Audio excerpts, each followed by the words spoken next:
Hi friends, welcome back to மனை special food.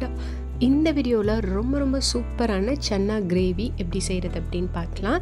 இன்றைக்கி ஸ்கூலுக்கு லஞ்ச் பாக்ஸ் ரெசிபி நம்ம வீட்டில் பார்த்தீங்கன்னா சப்பாத்தி, அதுக்கு இந்த சன்னா கிரேவி ரொம்ப அருமையாக செஞ்சிடலாம். நான் நைட்டே ஒரு டம்ளர் சன்னா எடுத்து ஊற வச்சுட்டு இப்போ மார்னிங் வந்துட்டு அதை குக்கரில் 4 விசில் விட்டு ஸ்டவ் ஆஃப் பண்ணி வச்சுருக்கேன்.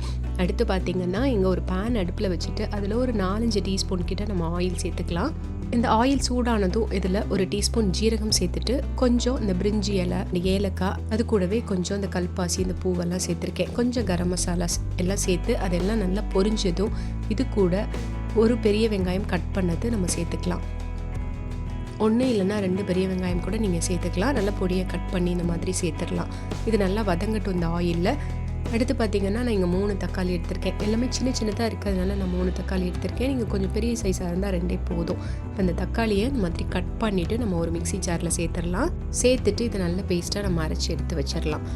இப்போ நமக்கு இங்கே வெங்காயம் பார்த்திங்கன்னா ஓரளவுக்கு வதங்கியிருக்கு. இது கூட நம்ம இஞ்சி பூண்டு பேஸ்ட்டை சேர்த்துப்போம். நான் இங்கே ஒரு 2 டீஸ்பூன் கிட்ட இஞ்சி பூண்டு பேஸ்ட்டை சேர்த்து அப்படியே கலந்து விடுறேன்.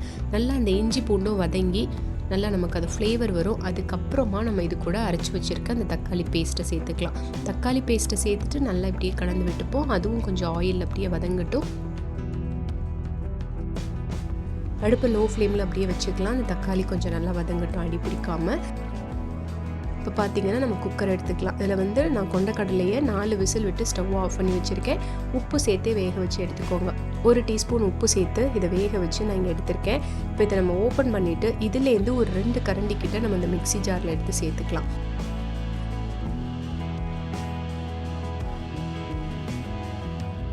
இது பாருங்கள், இந்த அளவுக்கு சேர்த்துட்டு இது கூட 3 பச்சை மிளகாயும் சேர்த்துக்கலாம். இது நல்லா ஆறின பிறகு நம்ம இது கூட கொஞ்சமாக தண்ணி சேர்த்து இதை நல்லா பேஸ்ட்டாக அரைச்சி எடுத்து வச்சுக்கலாம். இது நல்லா ஆறிடுச்சு. இப்போ இதை நான் அரைச்சிட்டு வந்துடுறேன்.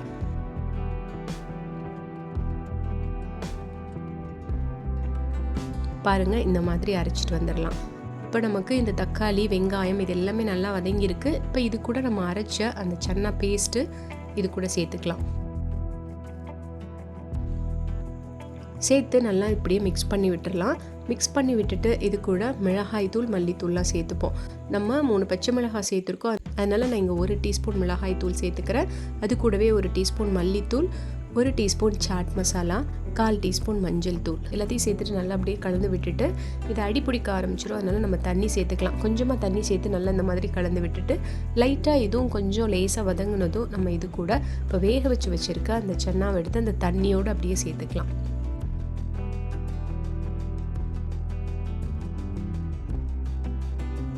தண்ணியோடு சேர்த்துட்டு நல்லா இப்படியே கலந்து விட்டுடலாம். நல்லா மிக்ஸ் பண்ணி விட்டுட்டு உப்பு டேஸ்ட் போதுமான்னு பார்த்துக்கலாம்.